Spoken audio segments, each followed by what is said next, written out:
Hello, everybody, and welcome back to Odin's Movie Blog. I am the critic who is a cynic. Hope we're doing well. And today we're talking about an article here from Cosmic Book News, which is an exclusive story by Matt McGloin, who says J.J. Abrams is taking on Superman and the Green Lantern. And all I can say is, God help you, DCEU fanboys, because man, oh man, you are about to get JJ'd, and I don't know if you're going to really like where it's going to end up going. Now, am I saying that the first film of the series that he takes on won't be good? It might have some potential to be okay. I mean, I would say personally, this is just from me. I'm not someone that was a hardcore Trek fan in the very beginning, so most of my knowledge of Star Trek came from the new Next Generation, Star Trek Next Generation, and I overall liked the show, but I wasn't a huge follower of it. It was one of those things where I watched it more casually than anything else, so I actually liked the first of the Star Trek films that he took on. I even thought Into Darkness had a lot of things going for it as well, and I think that any person that has a criticism of the story because it doesn't match up to previous material absolutely has a legitimate claim and has a legitimate criticism there.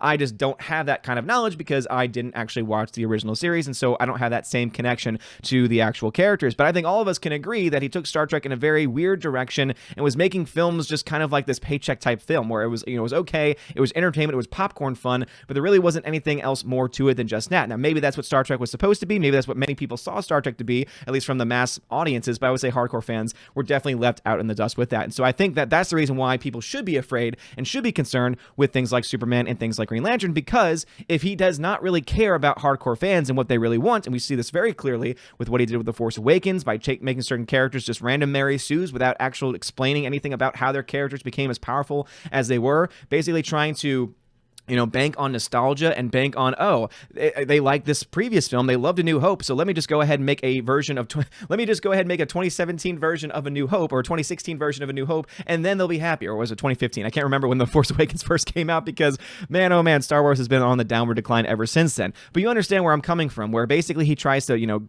bank on nostalgia, try and get people back into the seats, get a lot of money, but then never really dig into a story, never really tried to develop any of the characters. And I think that it's going to be a lot harder to get away with that with hardcore fan bases like the DC universe, because people are so freaking hyped about this universe going forward. They're very excited for movies like Wonder Woman 1984. They're very excited about the prospect of an Aquaman 2. They're very excited even about a Birds of Prey, which hopefully, it becomes not woke because of recent reports that the people who are the heads of Warner Brothers saying that they don't like the direction that the movie's going in right now, and the early leaks were that they were trying to definitely push some agendas in that film, so hopefully that gets fixed before that movie actually comes out. But it's going to be a lot harder to really trick that kind of a fan base because they are so freaking loyal. These are the same people that have gone out of the way to raise thousands upon thousands of dollars for great organizations like trying to bring awareness to suicide prevention, but also too, they're the same people that will go after any video that's even somewhat critical of their god, essentially, in Zack Snyder. Even if you're just a little bit critical of any of his films, they go after you nonstop.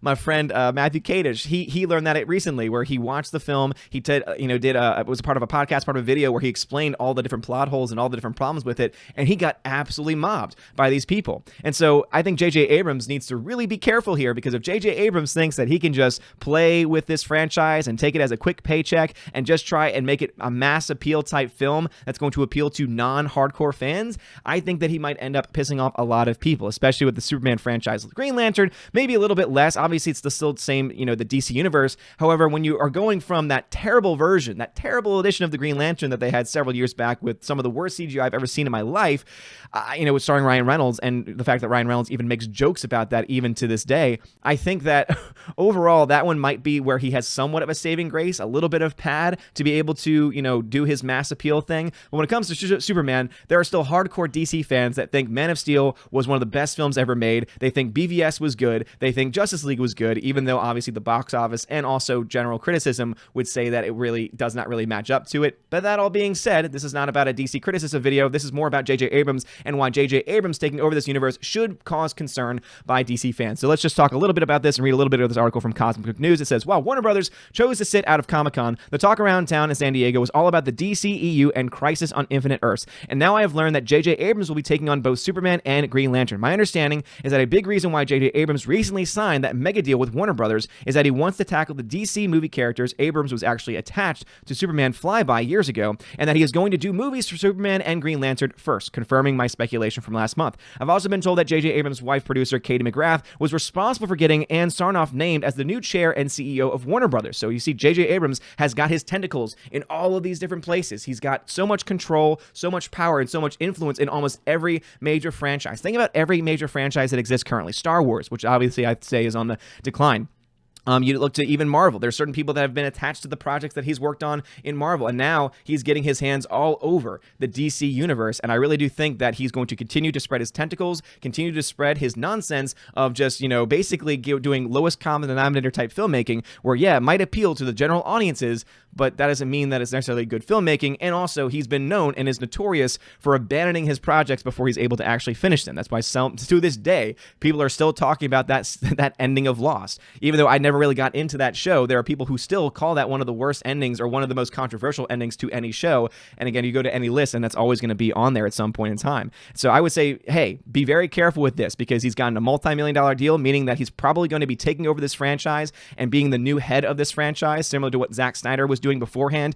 And I don't really know if this is going to be a good thing or not. I would say, and err more on the side of saying no, it's not going to be, because I think he's going to piss off a lot of hardcore fans. But at the end of the day, I think that it could end up leading to the DC films finally consistently making multiple millions of dollars of, and multi-billions of dollars maybe, even in the case. And that's just course coming from me, who's looking at the films that he has made and the franchises that he has made those movies for, and looking at the amount of money that he's made from them. Says that's not all as guess who is best buds with Abrams? Yep, Batman director Matt Reeves. So we see how everything adds up. Again, he knows everybody. Every single person in Hollywood has some type of connection. It's almost like 6 degrees of Kevin Bacon. I feel like in Hollywood it's 6 degrees of J.J. Abrams. At some point in time, there's going to be a connection to J.J. Abrams, and it just shows you how powerful he is. And my friend over at Nerdrotics channel, Gary Beagler, has always talked about how J.J. Abrams has his tentacles everywhere and why that's a very bad thing, and also going into detail and going to the history of the things that he's done in this life and the things that he's done